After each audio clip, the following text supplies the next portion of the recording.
Bom, gente, já está aqui conosco para abrir as entrevistas nesta terça-feira, do outro lado da tela, o jornalista, professor aposentado na Universidade de Brasília, UNB, e consultor de comunicação e política, Hélio Doyle.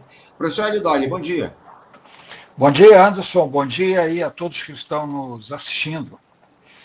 Hélio, eu quero agradecer muito a tua presença aqui mais uma vez para fazer esse papo conosco no Faixa Livre. É uma alegria te receber novamente aqui no nosso programa para a gente falar um pouco sobre esses temas intrincados que a gente tem para tratar aqui relacionados à política nacional, viu, Hélio? Porque a situação não anda nada fácil. O governo Lula, o presidente está aí há pouco menos de um ano das eleições presidenciais e a relação com o Congresso Nacional segue, digamos assim, entre tapas e beijos, digamos, porque o governo eventualmente consegue uma ou outra vitória importante, como foi esse caso relativo à isenção do imposto de renda para quem ganha até R$ 5.000, uma proposta que é talvez a principal plataforma de campanha desse mandato do governo Lula, que foi aprovada na Câmara. O Senado deve avaliar ao longo dos próximos dias, mas também está na conta, isso deve ser aprovado também entre os senadores. Agora, o problema é que essa gestão acumula uma série de problemas em relação a outras questões, especialmente, talvez a derrota mais simbólica que o governo sofreu foi essa última MP, a 1303, que na semana passada foi retirada de pauta sem ser votada. O governo contava com a aprovação dessa medida provisória para, enfim, conseguir fechar a conta no ano que vem, né? O arcabouço fiscal trouxe uma série de obrigações para o governo cumprir as metas fiscais e essa MP era tida como fundamental para a gestão Lula conseguir cumprir os seus objetivos. Eu queria começar, Hélio, pedindo uma análise tua. A gente está aí com um pouco mais de 2 anos e 9 meses de mandato, nos aproximando do final do terceiro ano dessa gestão, desse terceiro mandato do presidente Lula. O que é que a gente pode dizer até aqui a respeito desse governo, especialmente sobre esses tropeços e essas vitórias que o governo tem conseguido ao longo desse mandato? Bem, Anderson, acho que a primeira coisa que a gente tem que considerar é que é um Congresso majoritariamente de oposição.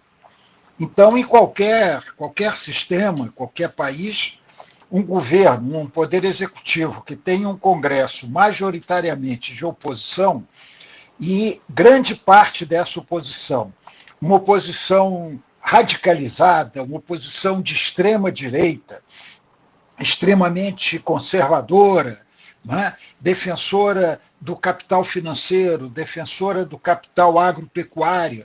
É difícil, em qualquer situação é muito difícil governar assim. Né? Para você ter uma ideia, o Congresso é dominado pela bancada do agro, né? Chamada bancada do agro. Quando nós sabemos que a maioria da população brasileira não é agro. Né? Então, é um Congresso que efetivamente não representa o povo. Uma coisa é a instituição Congresso Nacional, que deve ser preservada, é importante, é fundamental no nosso sistema democrático. Outra coisa é sua composição. Né? Quem integra? É uma maioria de 70%, 80% de brancos, quando a maioria da população é negra, é uma maioria de milionários e ricos, quando a maioria da população é pobre, né? É uma maioria de homens, quando a maioria da população é mulher. Então, assim, ele não representa efetivamente a população brasileira. Então, é muito difícil governar nessas circunstâncias. Nós temos que levar isso em consideração. Eu acho que que o governo, nesses 2 anos e meio, ele perdeu algum tempo com algumas coisas.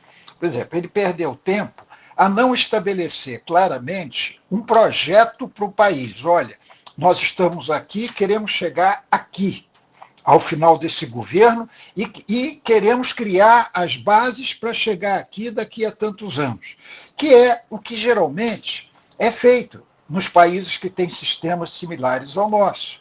Né? Obviamente é feito em países como a China, Cuba, mas eu estou falando de países que vivem no capitalismo, como nós. Então, isso aí faltou a população saber aonde que se quer chegar. Porque não basta ter programas pontuais, são muito importantes os programas pontuais, o Bolsa Família, o Pé de Meia, outros programas sociais que o governo tem e que cada vez vai expandindo mais. Eu acho que é um ponto positivo esse, mas é preciso que as pessoas entendam para onde vai. Né? Então, acho que o governo faltou isso, e faltou isso, inclusive, na composição política do governo. Eu acho que, no início, o governo achou que, colocando alguns integrantes do Centrão no Ministério, conseguiria quebrar essa maioria parlamentar de oposição e de direita. Não conseguiu. Né? Não conseguiu. Então, eu acho que se perdeu também 2 anos na comunicação. A comunicação do governo não existiu praticamente nos 2 primeiros anos, quando o ministro era o Paulo Pimenta. Né? Ela começou a respirar, começou a se recuperar com a mudança na SECOM, com a entrada do Sidônio Palmeira, que aí já estava com uma visão mais aberta da comunicação. As relações institucionais na primeira fase, isso é até paradoxal, foram muito mal, com o Padilha, que é um excelente ministro da Saúde. Ou seja, ele estava no lugar errado. Né? O Padilha foi um péssimo ministro das Relações Institucionais e, na minha opinião, é um excelente ministro da Saúde. Né? Eu estou apontando assim algumas questões, viu, Anderson? E eu quero lembrar uma outra. Eu acho que o governo errou feio na questão da segurança pública, que agora começa a ser pauta do governo. Né? O governo errou primeiro porque um governo com 38, se eu não me engano, ministérios, que eu acho um excesso, né, poderia ter o Ministério da Segurança, como se aventou no período de transição, né, que houvesse o Ministério da Justiça e o Ministério da Segurança.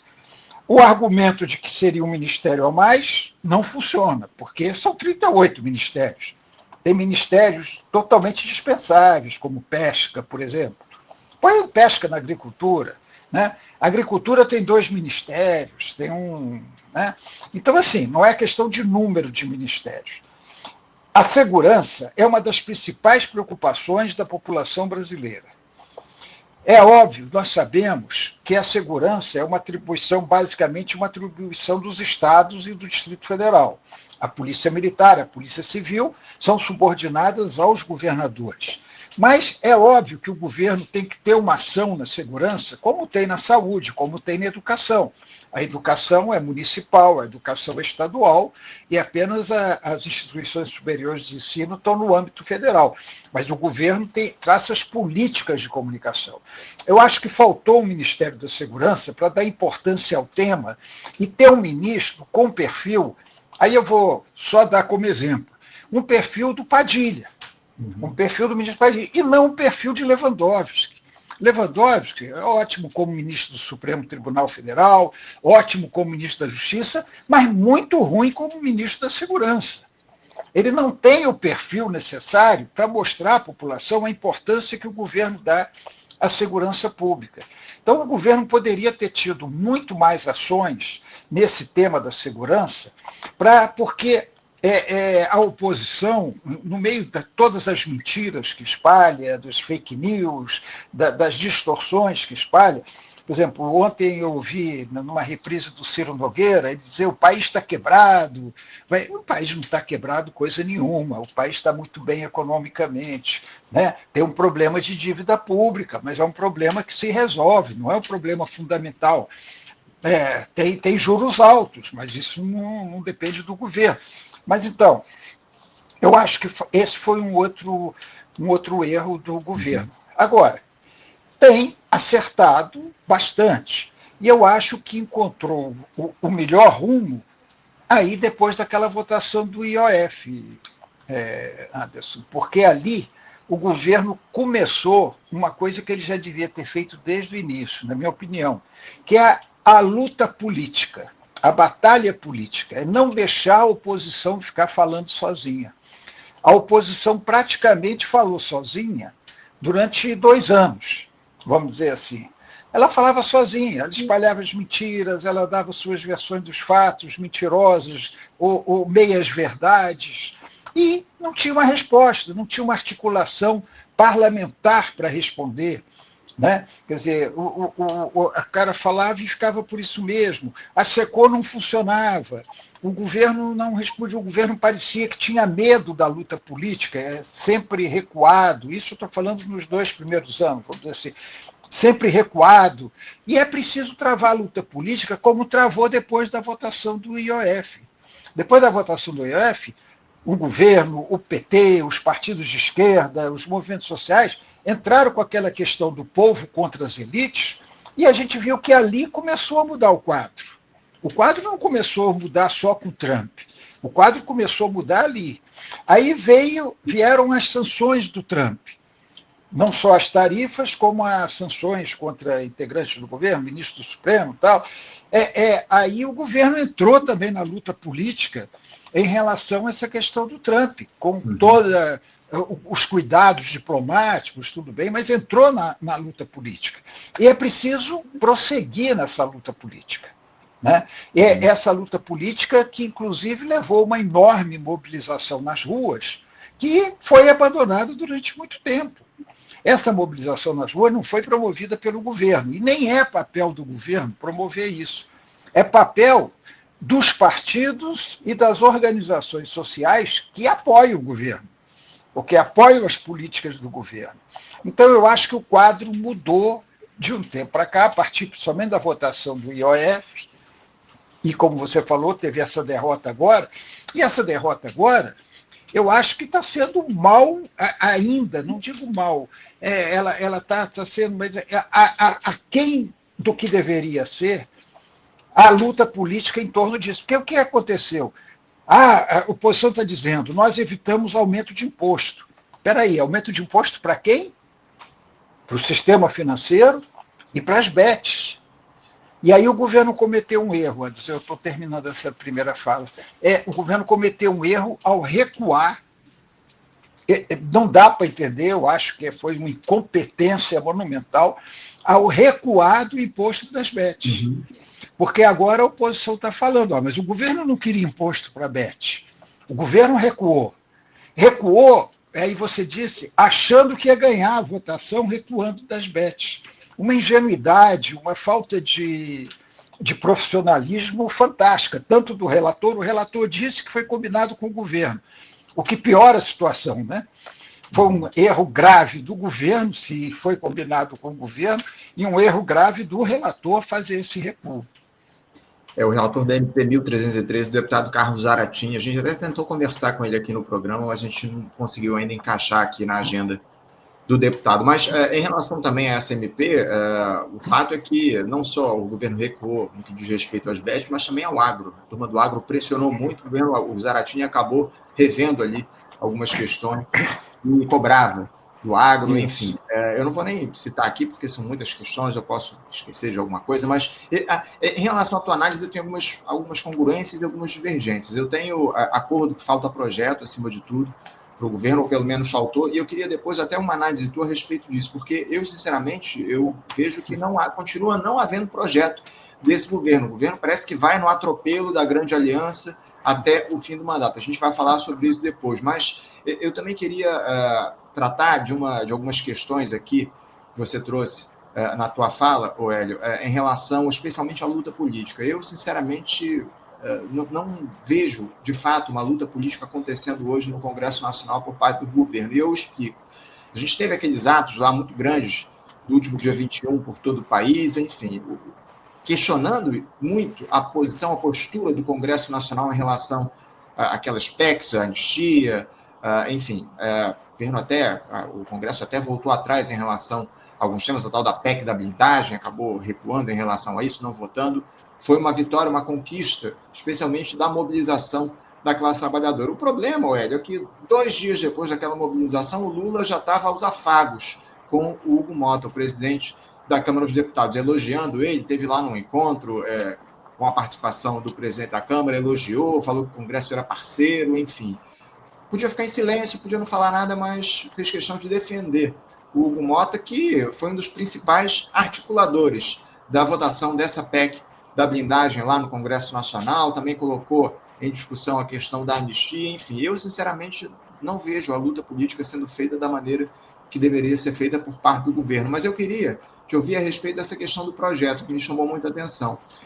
Eu não considero que hoje o governo Lula, nesse terceiro mandato, assumiu um projeto de país. Eu acho que, mais uma vez, o governo segue aos trancos e barrancos diante da mobilização que surge eventualmente e uma luta política muito rebaixada por parte do governo. Eu queria te ouvir. Você vê hoje o governo encampando um projeto político nesse terceiro mandato?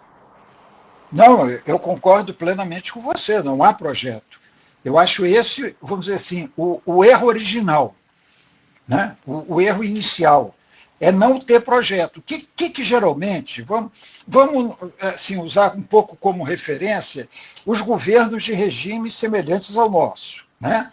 Países capitalistas, em que há governos eleitos pela população, embora o sistema eleitoral com grandes defeitos, como é o nosso. Tal. Vamos lá. O que o governo faz? O partido vencedor ou a coligação vencedora tem que ter um projeto para o país. Olha, nosso projeto é esse. Aí, mas aí o Congresso tem maioria do outro lado, nós precisamos ganhar apoio de outros partidos. O que se faz? Negocia-se. A gente está vendo isso a todo momento, em vários países. Aí se faz uma negociação daquele projeto. Olha, nosso projeto é esse, o que vocês querem? Nós não concordamos com isso. Aí se faz uma negociação política que não foi feita, né? Não foi feita nem no período de transição, nem no início do governo. Se faz uma negociação política, aí um cede aqui, outro cede ali e tal, e você faz, quando você faz a coalizão de governo, é em torno de um projeto, não em torno de nomes. O ministro do Alcolumbre, o ministro do não sei quem, do PP, vamos pôr um republicano aqui. Isso assim, eu acho isso um atraso, do jeito que o governo foi montado. Né? Então, faltou isso e continua faltando, não tem projeto. Tem projeto, planos, metas que vão sendo colocados. Agora tarifa zero. Espera aí. A tarifa zero deveria ser parte de um projeto de governo. Aí, de repente, aparece a tarifa zero do nada. Agora nós vamos estudar a tarifa zero.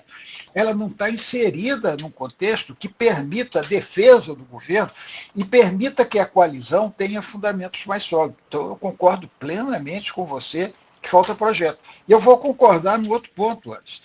No Congresso, a luta política é mínima. Há um ou outro parlamentar do governo, dos partidos do governo, não só do PT, mas dos demais partidos, que faz a luta política no Congresso. O que você vê no Congresso é a oposição deitando e rolando e fazendo o que quer.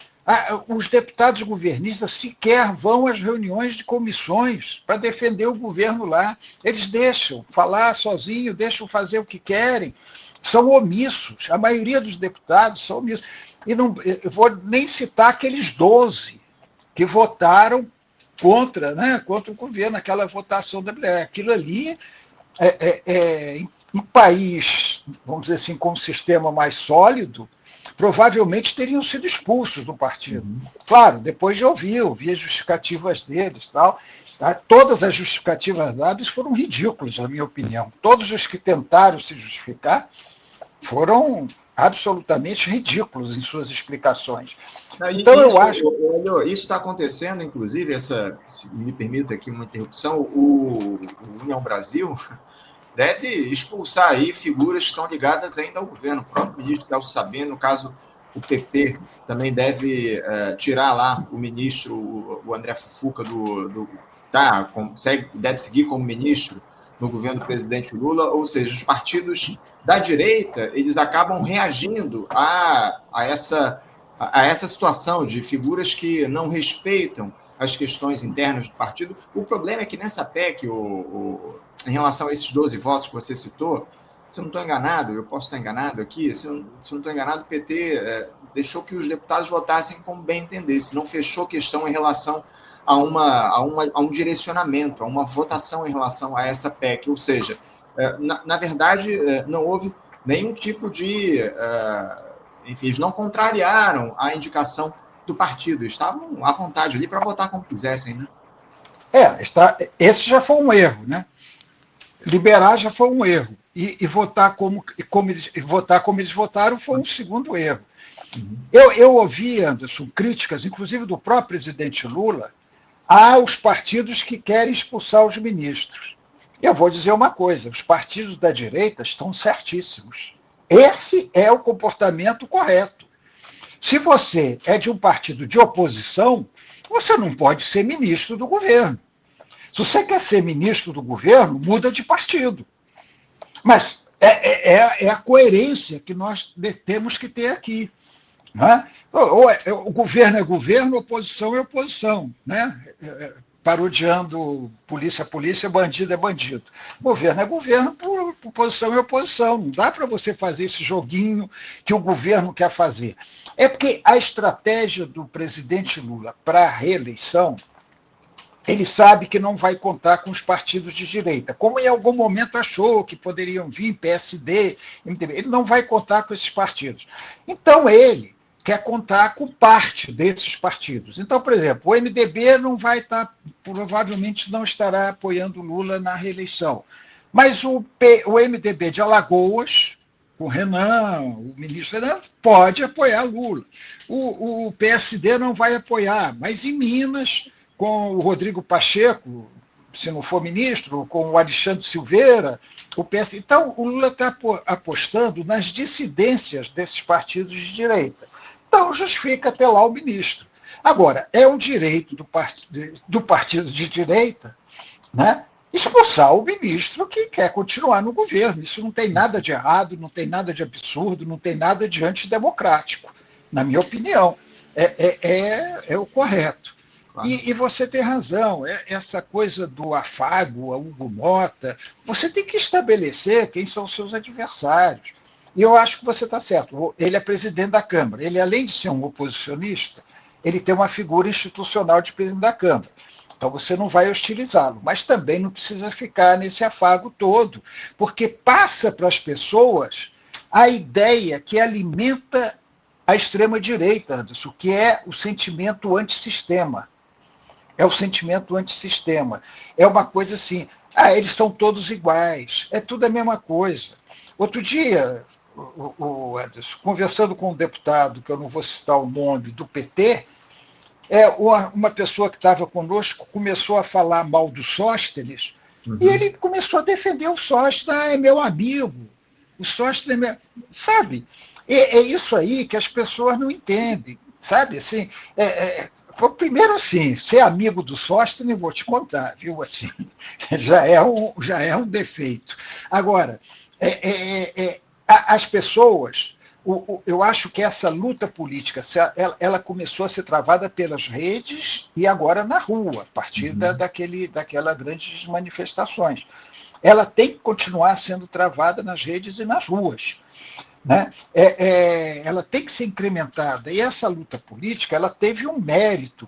Ela ainda não totalmente, mas ela começou a tirar da extrema-direita esse sentimento das pessoas antissistema, de que é tudo igual, os políticos, a elite está lá se beneficiando de tudo e nós estamos aqui ferrados. A extrema-direita não é só no Brasil, é no mundo inteiro. Na Argentina, o Milei é um exemplo claro disso. Né? A extrema-direita se aproveita dessa promiscuidade que muitas vezes a esquerda entra, né? De defender corruptos, de fazer defesa de coisas indefensáveis, de não travar a luta política para distinguir claramente os campos. É preciso distinguir claramente o campo, quem está a favor do povo, quem está defendendo os interesses do povo, quem está defendendo contra a jornada 6x1, e quem está defendendo os interesses da elite. Essa votação ficou clara. Eles não querem imposto para milionário, eles não querem imposto para o sistema financeiro. Você deve ter lido isso em algum jornal, ou visto alguma coisa, que a Faria Lima comemorou com champanhe a votação. É preciso deixar isso claro, é preciso falar isso com todas as letras. Eu, sinceramente, acho que o presidente Lula está extrapolando um pouco essa lógica da grande aliança, especialmente quando ele faz a defesa do Congresso Nacional, de figuras ligadas ao Congresso, como o próprio presidente da Câmara, o Hugo Mota, que vira e mexe faz sinalizações à esquerda e à direita. A grande questão é essa. Em relação à própria MP, 1303, Hélio, eu tenho muitos questionamentos em relação ao caráter dessa medida provisória, porque se, por um lado, ela acabava cobrando ali das bets, do agro e dos bancos, ainda que o governo tenha voltado atrás, ou, na verdade, o Carlos Zaratini, para tentar aprovar essa medida retirando a turma do agro e também as bets da SMP. Por outro lado, e pouca gente tem falado a respeito disso, essa medida provisória atacava o seguro-defeso dos pescadores, atacava as pessoas que dependiam do INSS, porque reduzia o prazo ou o período regulamentar para que as pessoas pudessem fazer as pessoas estivessem afastadas do trabalho, fizessem suas avaliações para continuar recebendo. O benefício cairia de 90 para 30 dias, ou seja, aumentava enormemente a fila do INSS. Pouca gente tem falado em relação aos ataques que essa medida provisória também fazia em relação a direitos importantes da classe trabalhadora, porque, obviamente, havia questões ali que cobravam do andar de cima, mas não só. E pouca gente tem falado em relação a esses ataques que a MP também fazia aos direitos básicos dos trabalhadores. Mas eu quero mudar um pouquinho aqui o tema, porque a gente está aí há pouco menos de um ano das eleições presidenciais, o Hélio, e eu te confesso que eu vejo Lula em modo eleições já há algum tempo. Lula, o presidente, tem, de uma forma ou de outra, atuado no sentido de tentar a reeleição já desde agora.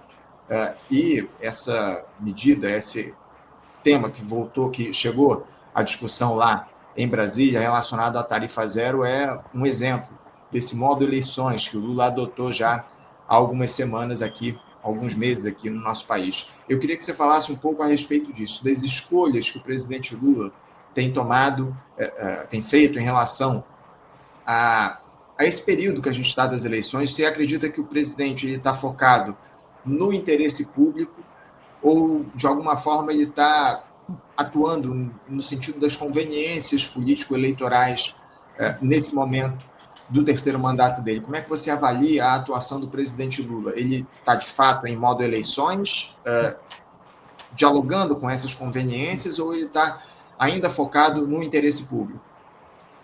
Anderson, primeiro, assim, eu sempre fui contra a reeleição. Desde que ela foi feita, em 98. Eu na época, eu era até do PT. Ainda era filiado, não sou mais, desde 98. Eu era filiado ao PT e fui contra a questão da reeleição e fui contra que o PT reelegesse o Cristóvão Buarque aqui em Brasília usando o Instituto da Reeleição. Eu preferiria um mandato maior, né? O Chile são 6 anos, mandato de 5 anos, 6 anos, sem reeleição, porque está acontecendo isso que você já está mostrando, que você detectou. Né? Você entra no modo eleição no meio do governo, né? Modo reeleição no meio do governo. E isso realmente confunde as coisas. Né? Confunde. Você pode falar, bom, a tarifa zero está entrando aí, a oposição fala, por uma questão eleitoral. Mas você pode falar, pô, mas a tarifa zero é boa para a população, seria bom que pudesse ser adotada a tarifa zero. Então, você fica ali, ou é o interesse público, o interesse do povo, ou isso aí é elemento de campanha, já é elemento de campanha eleitoral. Por que está sendo feito? Eu acho isso muito ruim para o país, acho isso muito ruim de modo geral. Então, eu acho que o Lula está voltado para a reeleição. É claro que, como ele tem uma visão positiva dos benefícios para a população, ele quer beneficiar as pessoas mais pobres, isso para mim é bastante sincero por parte do Lula.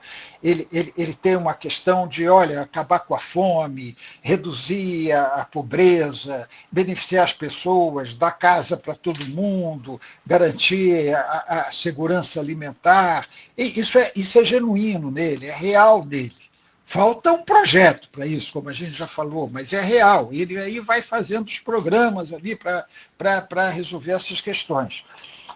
Isso aí pode se confundir com o objetivo de se reeleger, ou de garantir a permanência no governo. Eu acho que esse é o modo mesmo, como você colocou. O governo está voltado para a eleição. A SECOM está voltada para a eleição. A SECOM está voltada para a eleição.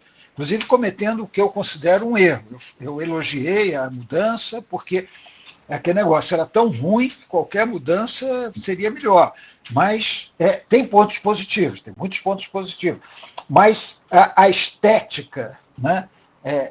A estética de campanha eleitoral que domina o material da SECOM é muito ruim. Né? Não é uma coisa boa. Né?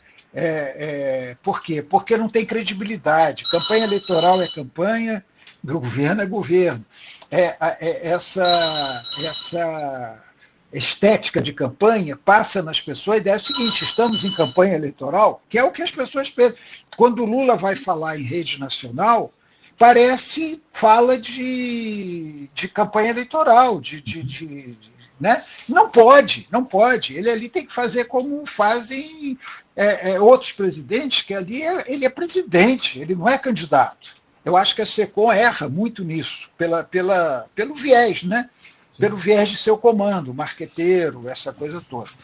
Então, eu acho isso ruim, sabe? Eu não acho bom. Agora, se vierem medidas positivas, sustentáveis, também tem isso, porque as pessoas não são bobas, elas muitas vezes sabem diferenciar o projeto da demagogia. Né? A tarifa zero, eu acho muito positivo, que seja viável. Agora, é sustentável? Vamos ver a sustentabilidade dela para se tornar uma coisa com crédito, com que as pessoas possam acreditar. Porque se ficar só falando tarifa zero, sem mostrar como é que ela se viabiliza, as pessoas vão falar, olha, mais uma demagogia. As pessoas, o eleitorado hoje, ele percebe essas coisas. Tanto é que a gente que trabalha com consultoria, Anderson, a gente tem claro uma coisa que veio de alguns anos para cá, que é o seguinte: promessas não resolvem eleição. Você tem que mostrar como é que você vai fazer aquilo, se é viável. Antigamente, mais atrás, o cara prometia, vou fazer aquilo, vou fazer tarifa. E as pessoas acreditavam e votavam. Hoje não. As pessoas estão mais ligadas. Eu ia até te perguntar justamente em relação a isso, viu, Hélio? Porque, acima de tudo, parece que o governo adotou como plataforma de campanha para a reeleição o presidente Lula a tarifa zero. O próprio ministro Fernando Haddad já disse que o presidente pediu um estudo de viabilidade dessa proposta ao Ministério da Fazenda, enfim, vai encampar essa medida como plataforma de campanha para o ano que vem. Eu não tenho dúvida alguma de que, caso isso seja possível, vai ser uma vitória enorme do governo do presidente Lula adotar a tarifa zero, porque o transporte, o que o brasileiro gasta com transporte, é o segundo maior gasto dos brasileiros, só perde para a alimentação. Depois da alimentação é o transporte, ou seja, a tarifa zero no transporte público é uma vitória sem tamanho, caso, obviamente, isso seja possível. E, obviamente, que não é uma medida que vai ser adotada de uma hora para outra. Isso aí vai precisar de tempo para ser adotado, para ser implantado, porque o transporte público hoje é de responsabilidade de estados e municípios, enfim.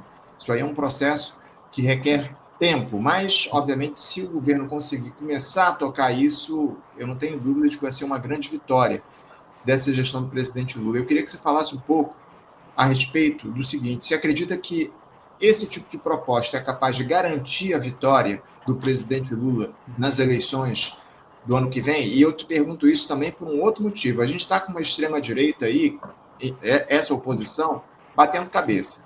Não sabe o nome que vai ser que eles vão escolher para competir, para enfrentar o Lula no ano que vem. O Ciro Nogueira e o Eduardo Bolsonaro entraram ali em rota de colisão no dia de ontem. Enfim, a gente tem acompanhado aí pela grande imprensa essas idas e vindas da oposição. Tarcísio de Freitas não sabe se vai ser candidato, diz que não vai ser candidato a presidente, depois volta atrás, enfim.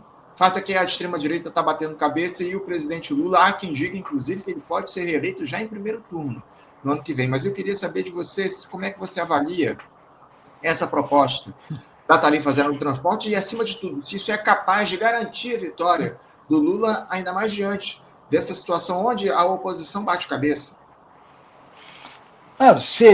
Garantiria a vitória se fosse aplicada, se fosse uma coisa real, concreta, que não vai, como você mesmo falou, primeiro exige tempo, exige muito estudo, De onde vem o dinheiro? Né? Segundo, o transporte público é responsabilidade dos estados, do Distrito Federal. Não é o governo federal que administra o sistema de transporte público nas cidades. É municipal, é estadual. Né? Então, não vai, é muito complicado. Quer dizer, o governo federal vai subvencionar as cidades, as prefeituras, para garantir tarifa zero? Como é que vai ser isso? Bom, concretamente, não vai existir até a campanha eleitoral. Então, eu acho que não é capaz. É uma sinalização que contribui, mas não é capaz de decidir a eleição. Eu acho o seguinte: o que decide são benefícios concretos, que as pessoas sintam. É como se fala, é o bolso. Né? A inflação vai baixar? Se a inflação baixar, os alimentos estiverem mais baratos, isso favorece a reeleição. Se os alimentos estiverem caros, a inflação estiver alta, a reeleição fica mais difícil. Né? As pessoas vão sentir nos projetos do Lula uma visão de futuro, porque hoje, Anderson, uma coisa que muitas vezes não se fala é o seguinte: emprego, o emprego subiu, isso é muito bom. O desemprego diminuiu, isso é muito bom. Mas nós vimos a quantidade de pessoas, eu não tenho o número aqui na cabeça agora, que ganham salário mínimo. Uhum. Essas pessoas estão satisfeitas por ter emprego, mas elas estão insatisfeitas com o que elas ganham, que é insuficiente. Mais de um terço dos brasileiros ganham até um salário mínimo. Eu não lembro o número exato, mas é isso aí, mais de um terço. Então, assim, as pessoas têm empregada, mas estão ganhando pouco. Aí ela fala: poxa, eu não estou conseguindo me segurar, eu tenho problema todo dia, eu não tenho dinheiro. Tal. Isso aí, então, você não fica achando, porque está emprego, a pessoa entra na felicidade total, não. Né? Ela tem aquela insatisfação do baixo salário, do custo alto das coisas. Né? É como você falou, até do custo do transporte, do tempo que ela gasta dentro do transporte coletivo para chegar no trabalho, da falta de vida que ela tem com essa jornada 6x1. Não é? Então, assim, a insatisfação tem sido um caldo de cultura para a extrema-direita. Então, é preciso que a esquerda, os progressistas, vamos dizer, porque eu acho que a grande contradição do momento é entre democracia e soberania e entreguismo e autoritarismo. Acho que essa é a contradição que nós temos hoje. Então, o governo tem que mostrar coisas concretas. Né? Então, hoje, as pesquisas quantitativas favorecem o Lula, mas a gente tem a velha história da nuvem, né? Que a política é como nuvem. Isso aí é uma verdade, um clichê que é verdade. Né? Se nós estivéssemos conversando aqui há 4, 5 meses atrás, nós estaríamos com outro enfoque, com o predomínio da direita, tal, e você mesmo falou, a direita hoje está brigando, está em crise e tal, mas essas coisas mudam com muita facilidade, tem que ter cuidado em relação a isso. Né? E pode ganhar em primeiro turno se forem 2 candidatos, ou até 3, sendo o terceiro mais fraco, pode. Se forem muitos candidatos, é muito difícil ganhar em primeiro turno. E eu acho que as pessoas que apoiam o governo, como eu acho que as pessoas estão deixando de lado 2 dados importantes. Primeiro, o Lula ganha em todas as situações? Ganha. Mas você tem que ver que no segundo turno é uma outra eleição e a direita se une. A direita não vai votar no Lula, seja lá quem for o candidato da direita. Então, é um ponto de atenção. O outro ponto de atenção é o elevado percentual de pessoas que preferiam que o Lula não se candidatasse novamente, 58%, se eu não me engano, 58%. Isso aí pode ser um elemento de campanha para a oposição. Entendeu? Então, tem que ficar atento a isso também. Eu acho que o Lula está se recuperando bem, está indo razoavelmente. Acho que a questão do Trump favoreceu muito. A reação do governo brasileiro eu acho que foi correta, foi positiva. Espero que continue sendo. Eu não gosto dessa coisa, viu, Anderson, o Lula, o abraço do Lula, o Lula. Eu acho que isso não é política, sabe? Assim, o Lula conquista as pessoas, tal. É verdade. Mas não é isso que deve reger nossa política. Você não vai negociar com os Estados Unidos na base do abraço do Lula, entendeu? É uma questão mais completa. O Lula é muito bom, mas olha, as terras, então vamos entregar as terras raras, como quer grande parte do empresariado brasileiro. Espera aí, não é assim não. Vamos recuar aqui, não vamos regular as big techs. Há pessoas defendendo isso, né? Em defesa da redução de tarifas, não vamos regular, deixa as big techs quietas, né? Vamos entregar todas as terras. Então tem que ter cuidado com isso. Eu queria aproveitar a deixa que você me deu, inclusive, Hélio, para falar a respeito desse encontro entre o Lula e o Donald Trump. Eles estiveram ali, conversaram na última semana, enfim, isso repercutiu demais na grande imprensa, esse papo que eles fizeram no início da última semana, na segunda-feira, se eu não estou enganado, enfim, e construiu-se ali uma ponte para que haja um encontro pessoalmente, um encontro presencial entre eles. O chanceler Mauro Vieira deve, inclusive, chegar hoje lá em Washington para alinhar esse encontro entre os líderes. O ministro tem estado, inclusive, em contato com o representante dos Estados Unidos nessas negociações, que é o secretário de Estado, o Marco Rubio. Eu queria te ouvir um pouco sobre isso. O que é que a gente pode esperar desse encontro entre o Lula e o Donald Trump, depois da química que surgiu entre eles, foi levantada pelo próprio presidente dos Estados Unidos, enfim. E o que muito me preocupa, e você citou aí na tua última resposta, são essas questões relativas às big techs, às terras raras. Parece que isso está na mesa de negociações. Eu até fiz um debate aqui na última sexta-feira, Ed, no programa, falando a respeito desse encontro, desse diálogo entre o Lula e o Donald Trump. Colocamos também esse tema das terras raras em discussão. Eu queria te ouvir a respeito disso. O que é que a gente pode esperar desse encontro, que já deve acontecer ao longo das próximas semanas? Hoje o Mauro Vieira deve alinhar nesse diálogo que ele vai ter lá com o Marco Rubio. O que é que a gente pode esperar desse encontro entre os dois líderes, Hélio? Olha, eu acho meio imprevisível, né? Vamos ver como é a preparação. Quando vieram as tarifas, as sessões, a gente via grande parte, até de jornalistas esclarecidos, Lula tem que ligar para o Trump, Lula é uma bobagem monumental, jornalistas, empresários, oposicionistas falando isso. Não é assim que funciona a diplomacia, as coisas têm que ser preparadas, como estão sendo agora. O Mauro Vieira vai se encontrar com o Marco Rubio, eles vão combinar como é que vai ser, a circunstância. Não é pegar um telefone e ligar, né, dentro daquele quadro que nós estávamos. Isso tudo ou era demagogia, ou era burrice, ou era ingenuidade de quem defendia isso. Então, assim, o encontro naturalmente vai ser um encontro preparado, mas o Trump é imprevisível. Você vai saber como é que o Trump vai agir?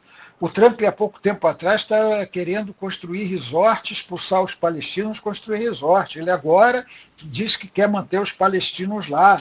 Quer dizer, o Trump é imprevisível, ele oscila, ele varia. Como é que vai ser? Não sei. Agora, o que eu acho que tem que ser importante é o seguinte: até que ponto o Brasil cede em relação às pressões dos Estados Unidos. Nós já vimos que o tarifaço causou prejuízo, mas um prejuízo muito menor do que se aventou naquele primeiro momento. Aquele primeiro momento foi assim, como se fosse destruir a economia brasileira. E se viu que não aconteceu isso. Há setores prejudicados, setores estão prejudicados. O Brasil pode conseguir uma melhora, até porque não por causa da pressão brasileira, mas por causa da pressão interna dos Estados Unidos, dos importadores, da economia americana, que se prejudica com a inflação lá do café, o café é mais caro, com a carne, eles precisam da carne brasileira. Agora, o ponto positivo que eu vejo, Anderson, é que desmontou aquela história do bolsonarismo de que o único canal com o governo dos Estados Unidos eram eles, era o fascista Paulo Figueiredo e o Eduardo Bolsonaro, que eles eram os canais que os Estados Unidos... Não, o Trump conversa com o governo brasileiro está conversando com o governo dos Estados Unidos. Isso eu acho muito positivo. Né? É óbvio que aquele encontro foi acertado, aquele encontro ali não foi casual na ONU, aquilo ali sabia-se que haveria aquele encontro. Né? Isso aí já está bem claro. Eu acho que isso é positivo. Agora, como é que vai ser essa negociação? O que vai se acertar? Eu acho que aí a gente tem que esperar para ver, porque o que vem do Trump? Ele vai insistir nessa história do Bolsonaro? Isso aí o Brasil não pode ceder, não tem como ceder. Mas eu acho que o problema do Trump, aí eu só mais uma questãozinha antes, acho que a gente se ilude achando.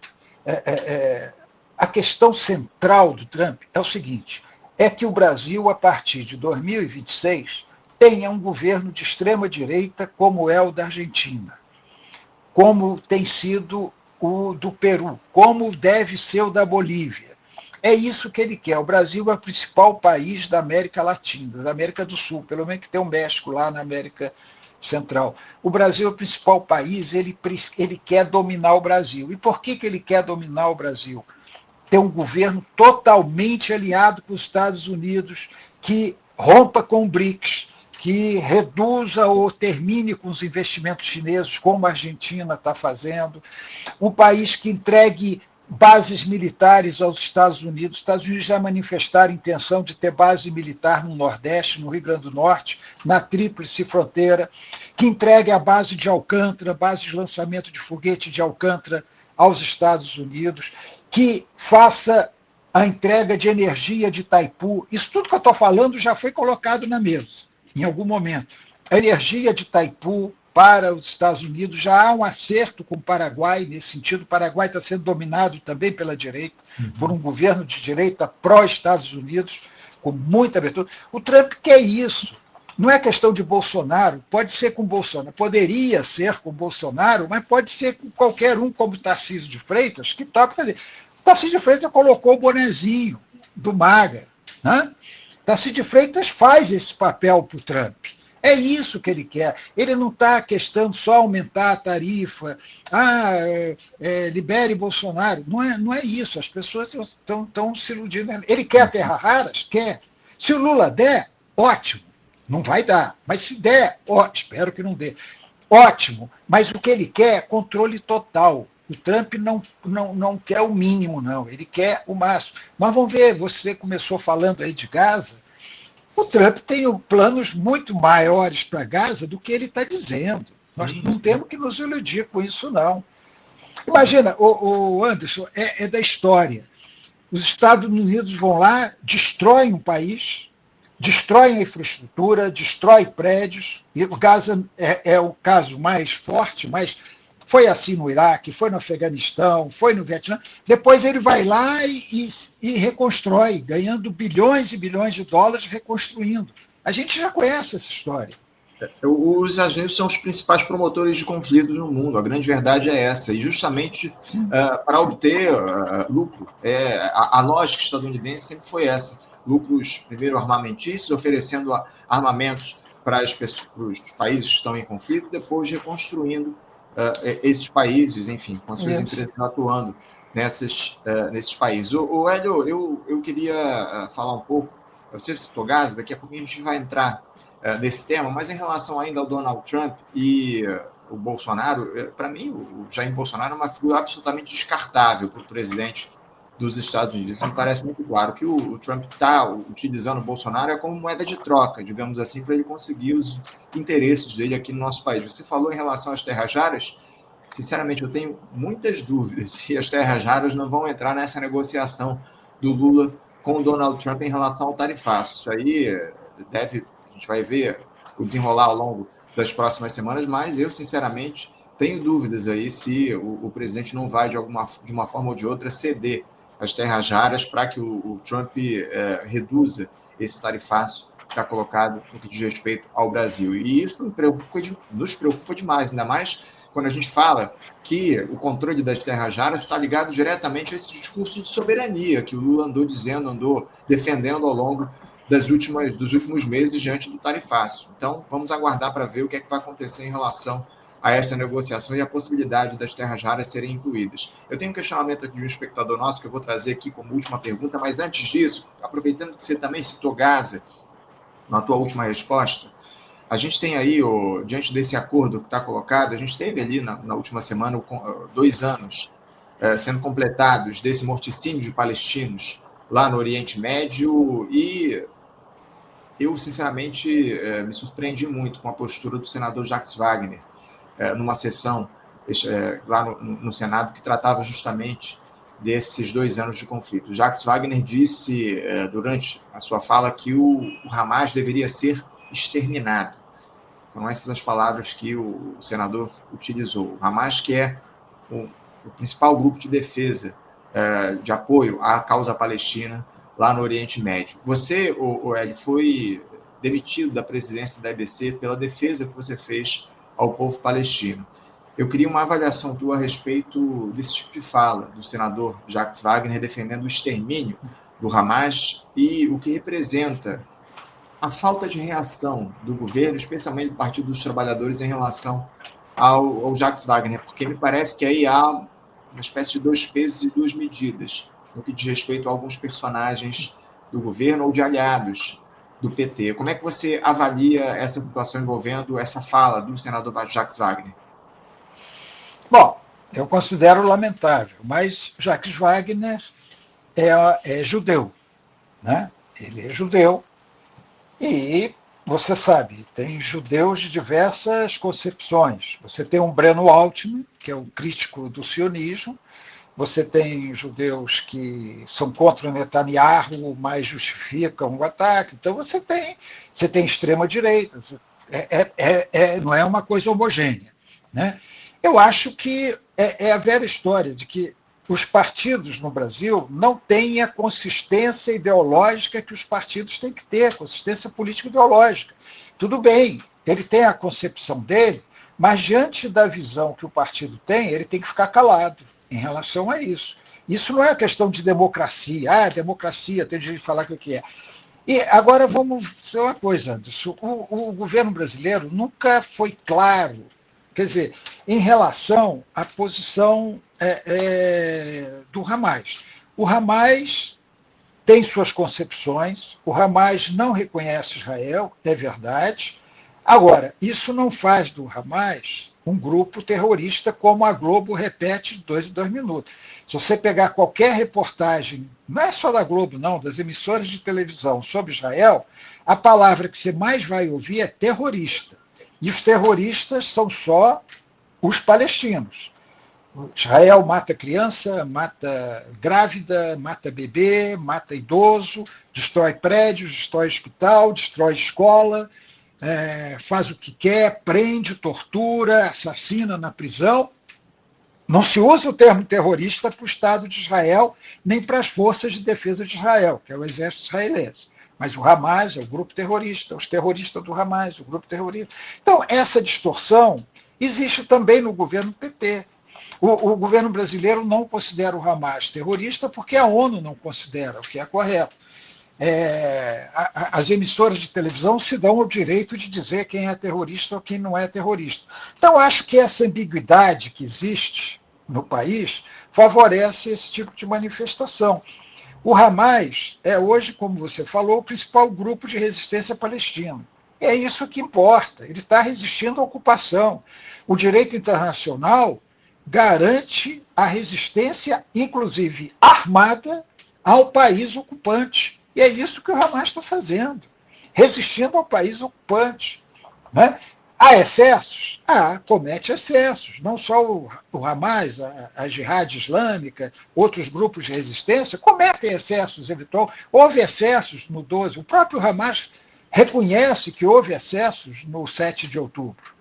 Né? Há documento do Hamas reconhecendo que houve excesso, dizendo, inclusive, que grande parte dos que entraram no território que Israel considera seu, naquele 7 de outubro, não eram nem do Hamas, nem da Jihad Islâmica. Eram civis que aproveitaram a abertura da cerca e extravasaram o justo ódio que tem desde 1948. Quando houve a Nakba, quando houve o primeiro grande massacre de palestinos, deslocamento de palestinos. Então, tem que tirar essa ideia de que o conflito começou em 7 de outubro. Hoje mesmo eu li algum texto dizendo o conflito que começou no dia 7 de outubro. Não, o conflito começou em 1948, institucionalmente, mas começou até antes, quando os judeus começaram a ocupar violentamente, à base da força e do terrorismo, a Palestina, explodindo hotéis, matando, inclusive, um diplomata da ONU, um sueco que estava lá. Isso aí tudo parece esquecido diante de 7 de outubro.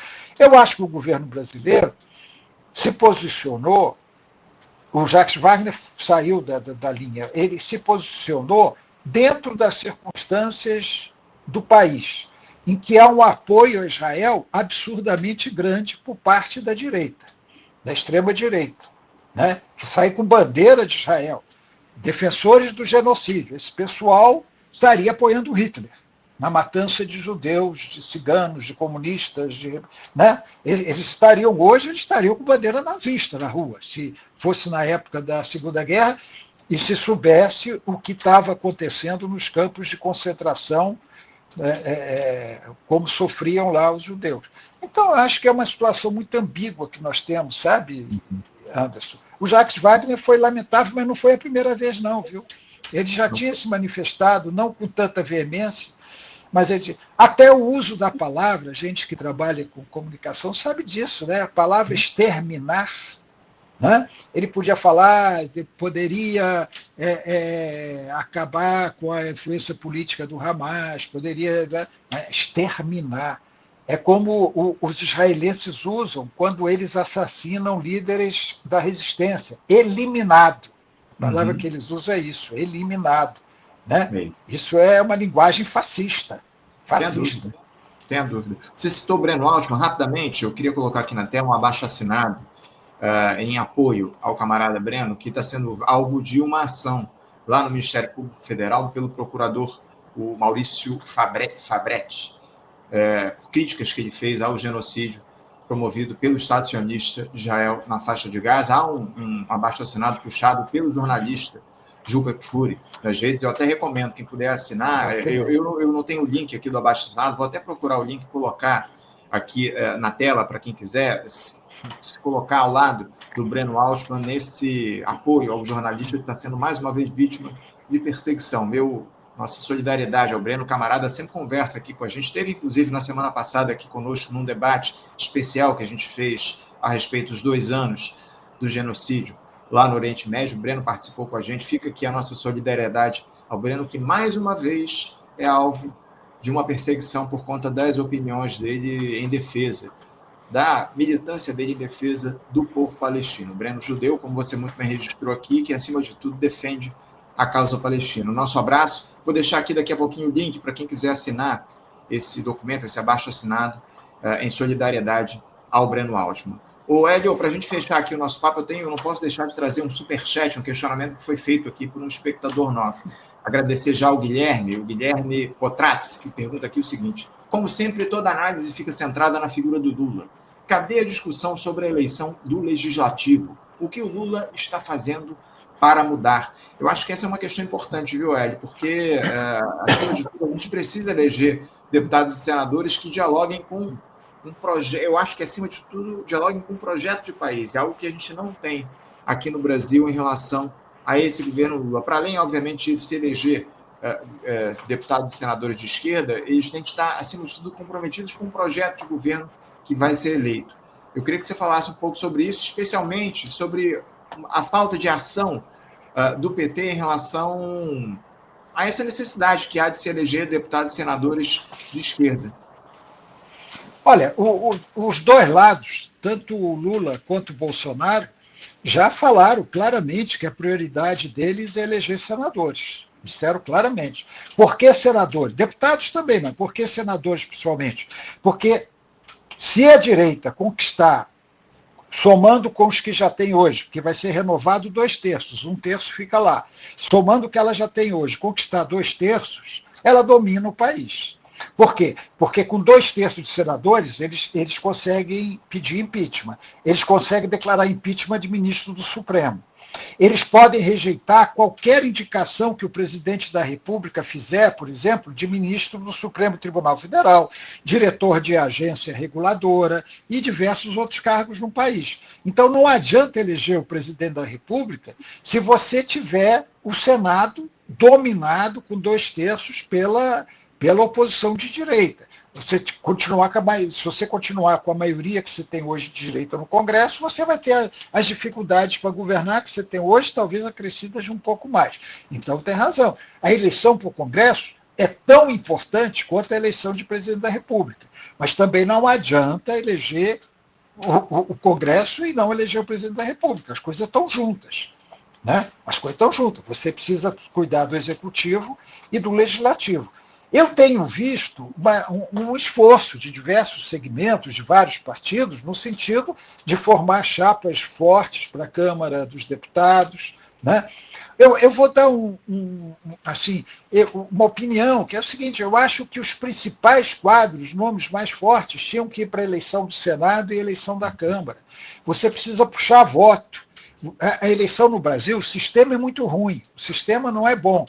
Mas você, então, tem que colocar cabeças de chapa nas eleições para deputado que puxem voto, né? Que tenham uma grande votação e ajudem a eleger outros. Como foi, por exemplo, eu consideraria um erro levar o Boulos para o ministério com o compromisso dele não disputar a eleição. O Boulos é puxador de voto em São Paulo, o Boulos trouxe outros deputados, né, de esquerda para o Congresso. Se ele não é candidato a deputado, o pessoal vai perder deputados em São Paulo. Então você tem que pensar nessa estratégia de colocar nomes fortes, acho corretíssimo que Zé Disseu seja candidato a deputado federal em São Paulo, porque ele vai ter uma grande votação. Né? E o PT pode eleger bastante deputados em São Paulo. Então, eu acho que isso aí é uma estratégia que tem que ser pensada. A grande preocupação, Anderson, e o nosso ouvinte aí, é o Senado, porque são 2 vagas e a direita está jogando muito pesado nessa eleição no Senado. E pelas pesquisas, que são incipientes, não dá para você dizer a pesquisa está dizendo hoje vai ser assim, não é isso. Mas você está tendo um número muito grande de candidatos da direita com possibilidade de se eleger para o Senado. Aqui no Distrito Federal mesmo, que é onde eu moro, hoje a previsão é de que a direita eleja os 2 senadores. Eu acho que dá para evitar isso. Eu acho que dá. Não estou sendo negativista, não. Mas hoje a tendência seria eleger 2 senadores de direita. E nós não podemos deixar isso acontecer. É mais do que necessário que haja uma atuação firme dos partidos de esquerda para elegerem deputados e senadores, ainda mais num cenário como você bem tratou aqui para a gente. A direita, acima de tudo, pretende discutir o impeachment de ministros do Supremo Tribunal Federal a partir dessa eleição lá no Senado. Porque quem discute isso, quem faz essa discussão no nosso país do impeachment de magistrados é o Senado Federal. E eu acho que essa próxima indicação do presidente Lula para a Suprema Corte, para o lugar do ministro Luiz Roberto Barroso, também passa por isso. Eu, sinceramente, eu acho que, como estratégia, o Lula poderia até indicar o ex-presidente do Senado para essa vaga lá no Supremo Tribunal Federal. Me fugiu agora o nome do ex-presidente do Senado. Rodrigo Pacheco. Bem lembrado, o senador Rodrigo Pacheco, ex-presidente da Casa, que é um dos indicados, aí, ou uma das figuras que estão colocadas como possíveis indicados a essa vaga no Supremo Tribunal Federal pelo Lula. Eu acho que até como uma estratégia política, o Lula poderia pensar na possibilidade de indicar o Rodrigo Pacheco, ainda que, obviamente, ele esteja longe de ser o melhor nome. Mas, diante dessa situação, com a necessidade de tentar estabelecer ali um limite para o Senado Federal, especialmente para os próximos anos, talvez a figura do Rodrigo Pacheco seria importante nesse sentido. Para fechar aqui rapidamente, Hélio, eu coloquei aqui no chat o link do abaixo-assinado em solidariedade ao Breno Altman. Para quem quiser, vai lá no nosso chat, clica no link que eu deixei ali, assina esse documento. É muito importante a gente se unir nessa defesa do Breno Altman, uma figura que faz, acima de tudo, um apoio fundamental para o povo palestino nesse momento aqui no nosso país. Talvez seja a figura de maior destaque na defesa da causa palestina aqui no Brasil. Hélio, eu quero agradecer muito a tua presença, viu? Estou aqui extrapolando o tempo limite nosso, mas muito obrigado pela tua participação com a gente aqui no Faixa Livre. Em breve a gente volta a conversar no programa. Uma boa terça-feira para você, meu grande abraço. Muito obrigado, Anderson. Obrigado a todos e todas. Um abraço. Um abraço, até a próxima. Conversamos aqui com Hélio Dolly. Hélio Dolly, que é jornalista, também professor aposentado da Universidade de Brasília, UNB, e consultor de comunicação e política.